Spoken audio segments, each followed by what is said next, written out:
Hey guys, welcome to this channel. In this session, I am going to talk about Amazon S3 Intelligent Tiering. So, Amazon S3 Intelligent Tiering is the only cloud solution that automatically delivers cost saving by moving objects between four access tiers based on changing access patterns. Datasets with high performance requirement S3 intelligent tiering delivers millisecond latency and high throughput performance for frequent and infrequent access tier, which are priced the same as the S3 standard and infrequent access tier respectively.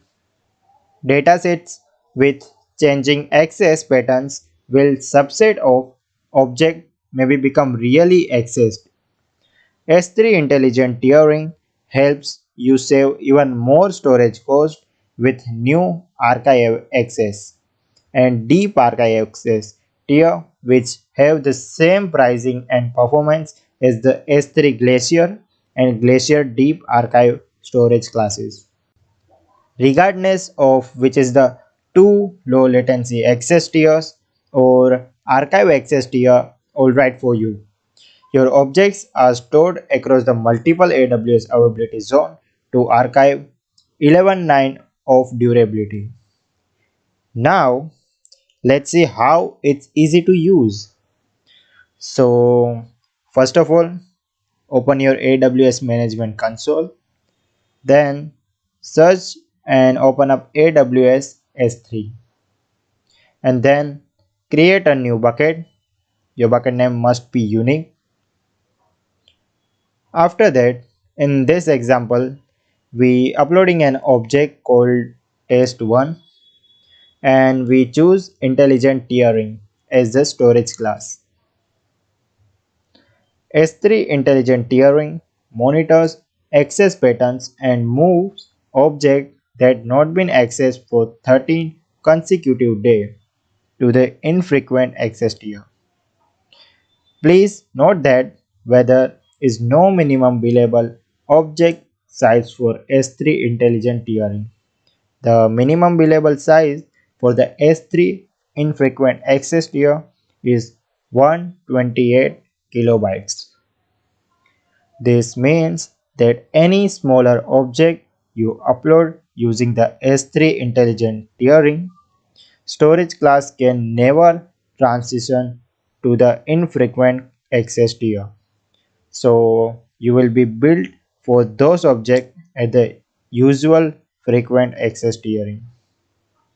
To activate the archive access in deep archive access tier, you can create a bucket or object tag level configuration.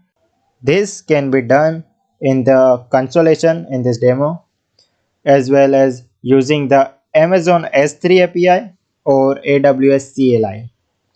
You should only activate automatic archiving if your object can be accessed securely by your application. By activating both of these tiers, so you can automatically move objects that have not been accessed in 90 days to archive access tier and objects that have not been accessed in 118 days to the deep archive access tier. You can extendly access time for archiving object in S3 intelligent tiering to a maximum of 2 years.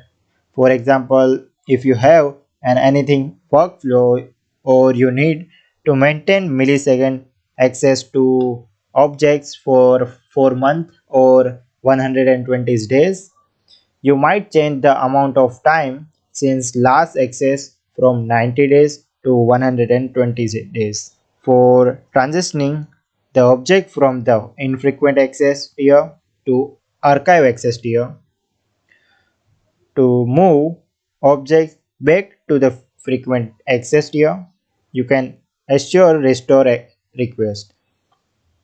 Objects in the archive access tier are moved to the frequent access tier in 3 to 5 hours. and within 12 hours if there are in the deep archive access tier. Once your object is in the frequent access tier, you can access the object the same way you would if you would just down uploaded it. So that's it for today. I hope you all are clear with this. If you found this video helpful, then like and share this video to your friend. Bye and have a nice day.